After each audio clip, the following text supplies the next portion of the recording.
So lately there has been lots of buzz around cryptocurrencies, some of it good and people very excited about it, some of it quite negative with people losing money or questioning the environmental impact. But one thing I would say is that when I'm doing my shopping at the supermarket, I never notice anyone getting out crypto payment means. So are people actually using crypto to make payments in a store? That's what we're going to explore in this episode of Navigating Digital Payments. Welcome to the Navigating Digital Payments podcast, brought to you by Worldline, bringing you the latest innovations, trends, and predictions about the future of payments. Hello and welcome to this episode of Navigating Digital Payments. I'm David Daly. I look after the Discovery Hub here at Worldline. I'm joined today by Sasha Munga, who is the product owner for Worldline Crypto Payments. Hi Sasha, welcome to the podcast. Hi David, thanks for having me. It's great to have you joining us. And also with us today is Danny Haas, who is the head of global acquiring products for the merchant services part of the Worldline business. Hi, Danny. Hi, David. Pleasure to be here. Thanks. Great to have you joining us too. So later, I really want to tackle this question with you of, are people using crypto to pay in store, and also how do you think crypto payments are going to evolve into the future? But first, I really wanted to start by asking you, Sasha, about crypto acceptance. So you obviously saw a need in the market, but can you share a little bit about why you think merchants are interested in or needing to accept cryptocurrencies in their shops? Yes, sure, David. As you mentioned, crypto payments is at the moment a little bit a buzzword. A lot of people talking about it, a lot of people talking about cryptocurrencies, and we as Worldline are now also supporting crypto payments. And we see that crypto payments are becoming increasingly popular as an alternative payment mean, and that merchants want to offer this new innovative payment mean to their client base. On the one side, I think it's a really good marketing instrument for the merchants, but on the other side, there is also an upselling potential and the potential to gain new customers. So for merchants, really interesting to offer this new payment mean besides the traditional payment means like credit card or mobile payment means like Twint or Alipay. But for the merchants, it's definitely good to have also crypto payments in the portfolio. And maybe later, Sasha, you could explain a bit more about the detail of how that actually works for the merchant and for the consumer. But before we come on to that, Danny, maybe you can give us some insights or some views about the crypto market in general, and in particular what Worldline is doing in this space and what our plans are there. Yes, sure.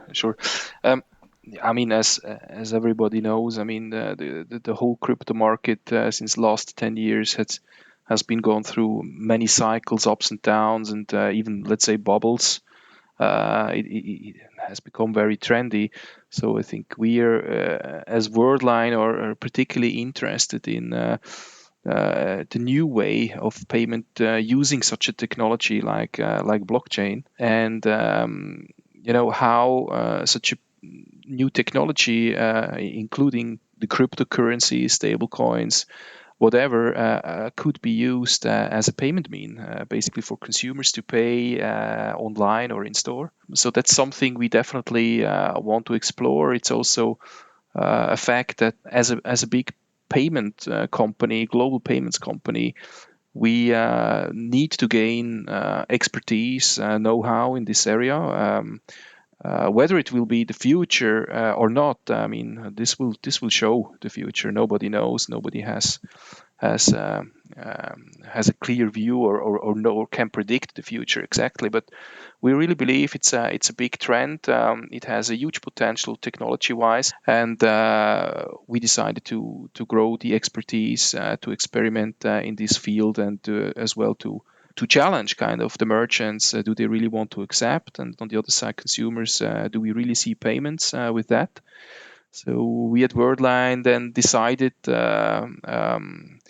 to implement the most popular cryptocurrencies such as Bitcoin, Ethereum. Obviously, we just recently introduced Bitcoin Lightning as a more, let's say, advanced technology for consumer payments, and now it's live, and we definitely want to develop this whole area. I mean, today it's for us, it's just the typical cryptocurrency, decentralized cryptocurrencies that we strongly support, but we also see strong movements in stable coins or CBDCs that's going to be backed with fiat currency or even central banks, government states in the future. And for us, it's something we see that we can scale very easily once having implemented this kind of ecosystem in our payment landscape with the merchants. It's easy to scale up with new payment means or new stable coins, new CBDCs whatsoever. And so that's very interesting. So we are really doing step-by-step progress on this, not only inside the company, but we're also cooperating with partners in this area that we want to build up strong partnerships related to cryptocurrencies and blockchain technology.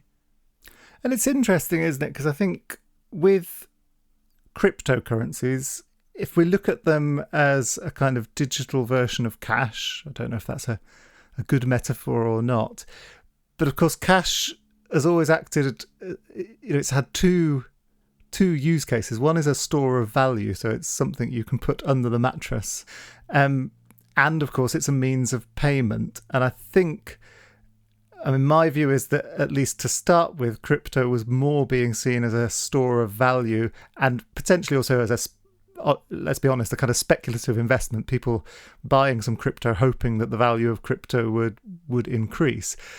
But I guess as more and more people have then had some value stored in cryptocurrencies, then the question arises, okay, well, how could I use this to pay, and how could I use it to pay more easily? So I guess that's why we naturally, from a Worldline perspective, then we want to see how we can enable that for consumers and how we can enable it for merchants to accept those payments. Yes, so that's definitely the case.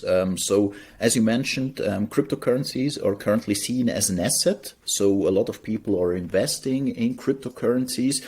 People want to gain money also with cryptocurrencies, with the volatility. But with our approach, and as Worldline, our goal is that we also make cryptocurrencies accessible as a payment mean in the end. So that means you don't have to exchange your cryptos against a fiat currency like Swiss francs or euro. You can directly use your cryptocurrency and spend your cryptocurrencies in store or in an online shop. Yeah, and I think, Sasha, it'd be really interesting to hear from you a little bit more about the detail of how that works.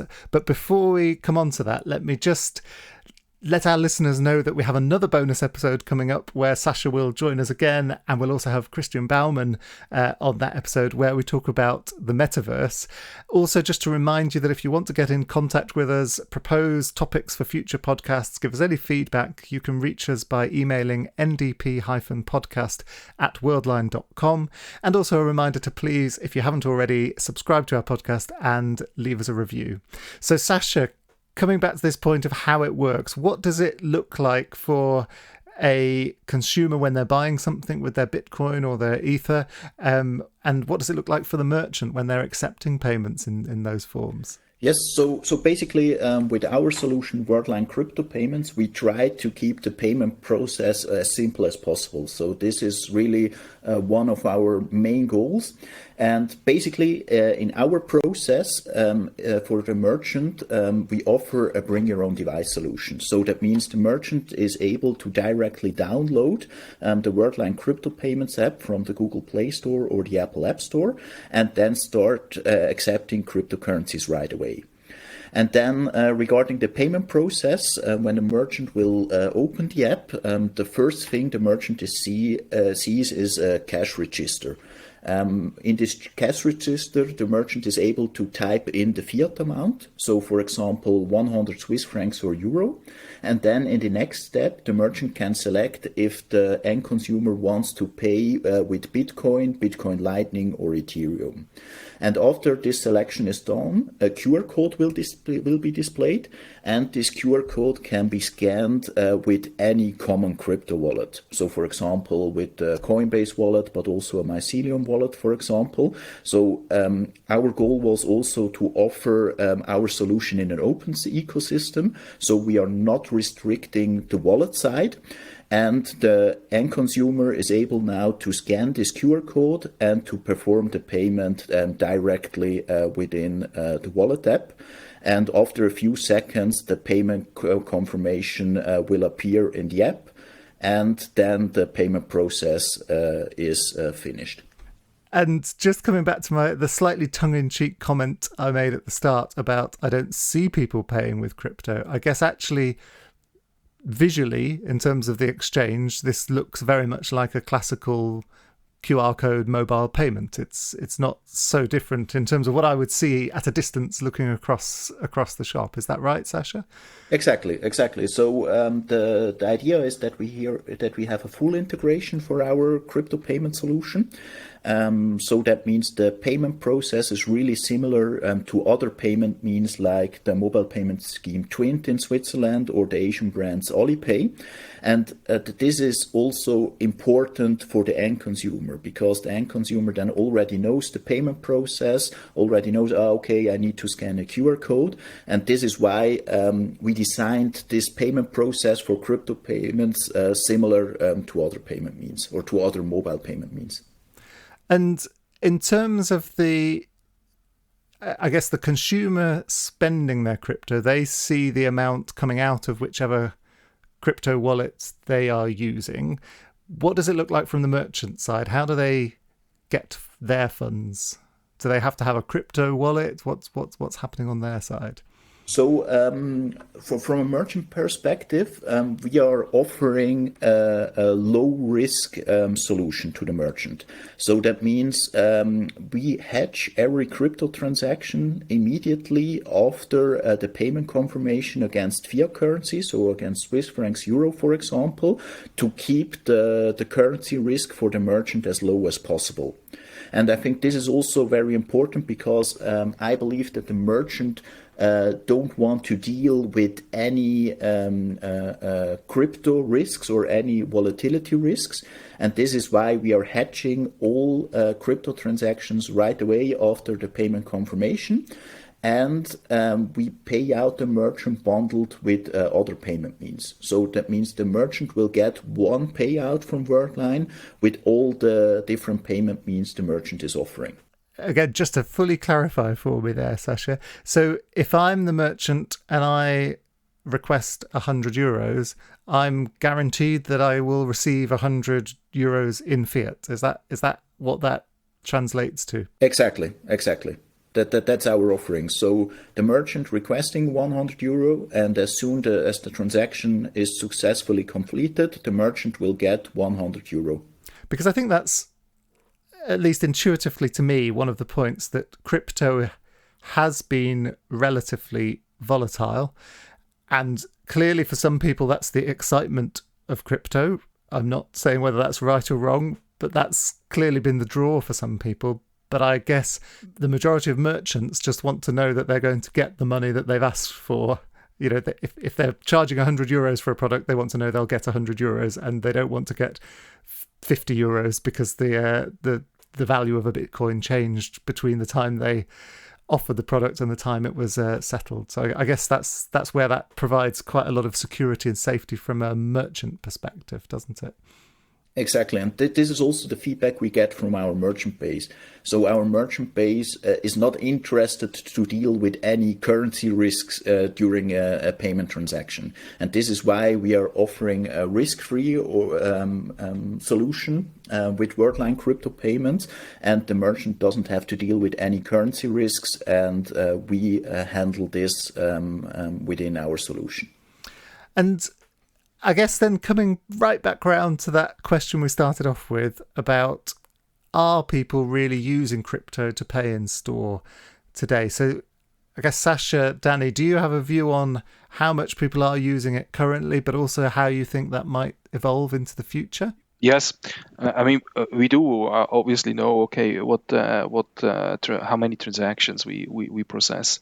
I think looking at the whole maturity of the crypto market, if you think about it a bit more philosophically, let's say it this way.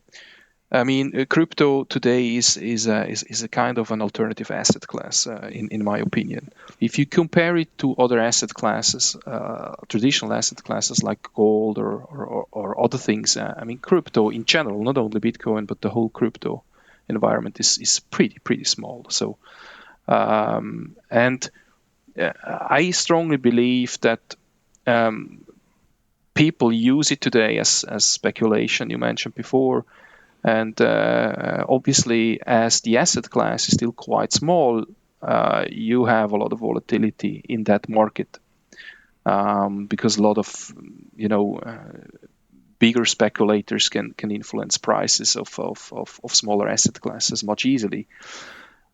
So I'm convinced that one of the next major steps we should see in the crypto era is regulation, and I think that's really crucial to have the whole crypto industry kind of regulated by the governments, particularly in the US and the European Union.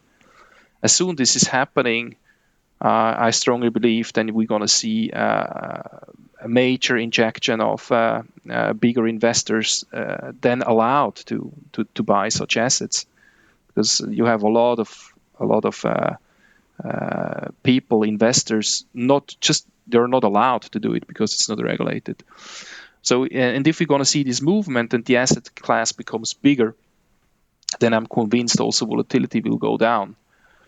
And people then more kind of are trusted in those cryptocurrencies, because you still have a lot of people don't trust in it. They think it's criminal and all of other kind of buzzwords, which is not true, or it's not more true than, let's say, compare it with cash. And I think that should be a good involvement to see regulation happening in this area. And then for sure, maybe CBDCs or the stable coins that bring a lot of value into this as well. That will motivate people to spend or to consume using any of the cryptocurrencies. What we see today, or what I observe today, is that as it is an asset today for many people, having or owning Bitcoin, is that you see Bitcoin transactions happening in the luxury segment, meaning that you have people kind of exchanging assets. So let's say you having, I don't know, 10,000 euros in Bitcoin, you did speculation, you have it, and now you want to exchange it in other assets. So what you're going to do is you're going to go in a luxury store, for instance, you're going to buy a watch. So it's kind of an exchange of if you would consider a watch as an investment or as an asset, then you kind of exchange the asset. So we're going to see a lot of transactions in this luxury segment that people buy, not consumer goods like a coffee or something like this. They're more buying kind of an asset, another asset, so a luxury good they believe keeps the value or even increases the value. And I do believe that in the future we're going to see a change as the crypto market will be more mature, it will be regulated, then it's more spread out, and people will trust more in those currencies. And once this is happening, then it will be used. So that's what I'm convinced of. But again, nobody knows the future. Nobody really knows that.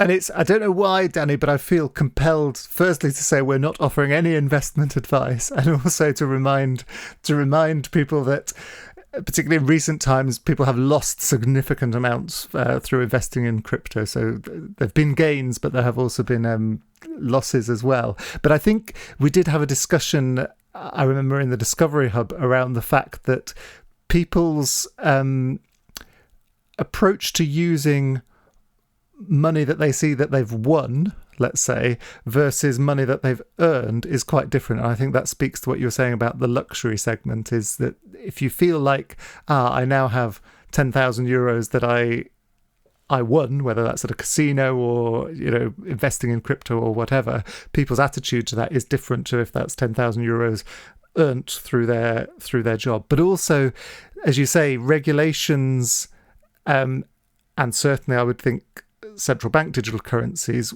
would give you a much more stable asset. And I think, coming back to our conversation earlier, stability is quite useful for day-to-day money use. When you get paid your salary at the end of the month, it's quite nice if that stays at the same value till the end of the next month. It's no one, I think, wants to have half as much money halfway through the month unexpectedly. So I think for day-to-day use, I think you're right. We'd need to see the volatility come down, which I think is likely to happen as regulations come in central bank digital currencies. Sasha, did you have anything you wanted to add on that?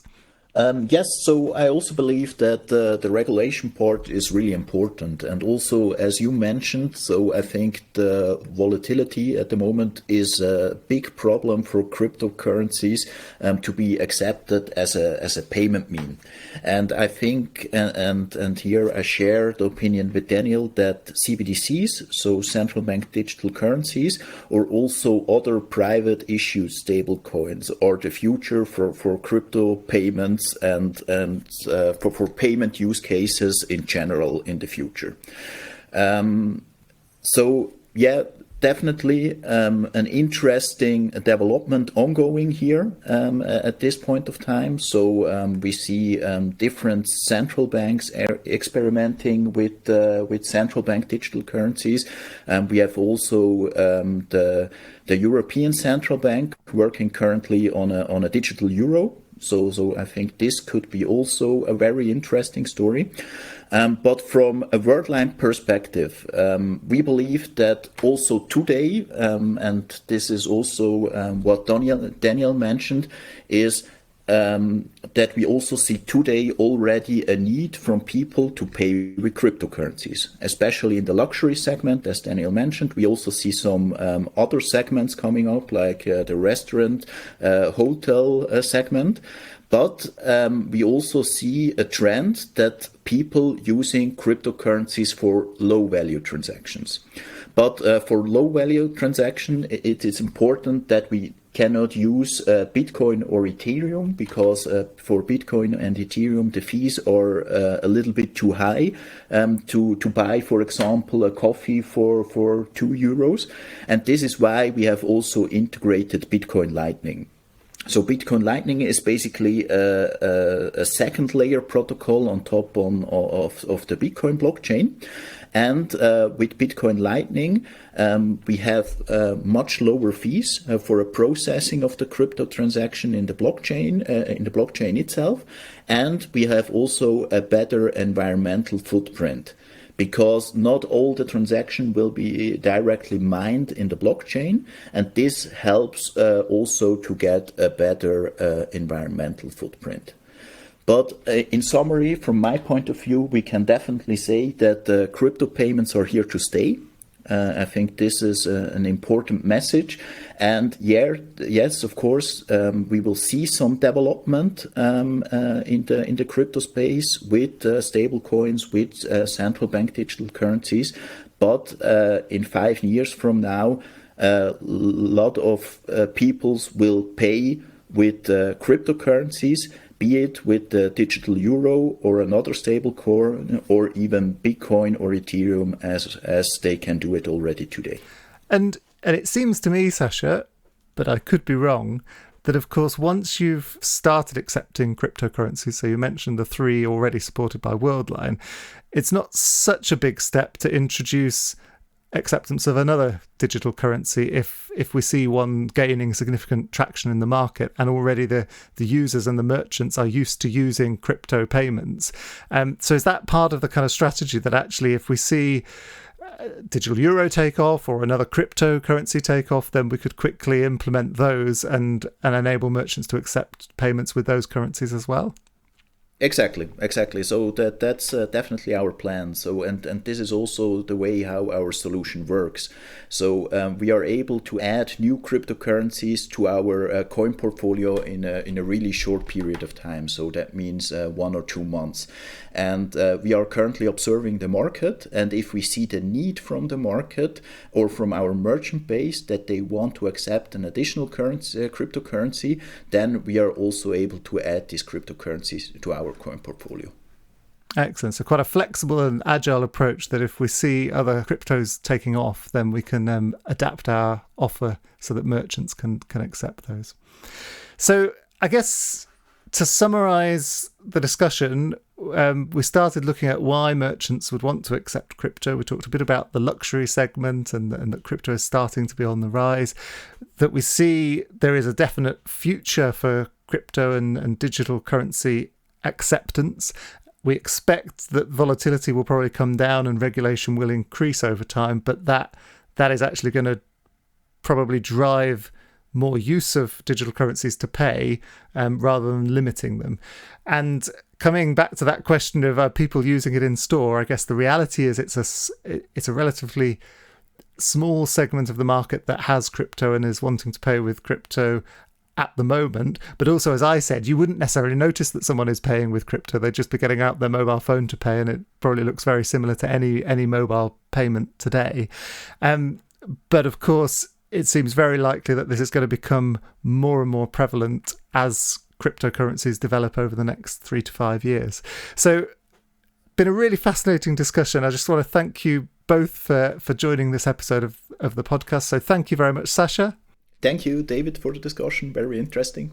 And likewise, Danny, thank you so much for joining us. Yeah, thank you very much, David. And that just leaves me, last of all, to thank you, the listener, for joining us today as we navigate digital payments. Thank you for listening to the Navigating Digital Payments podcast, brought to you by Worldline. Join us next time to learn more about the latest innovations, trends, and predictions for the future of payments.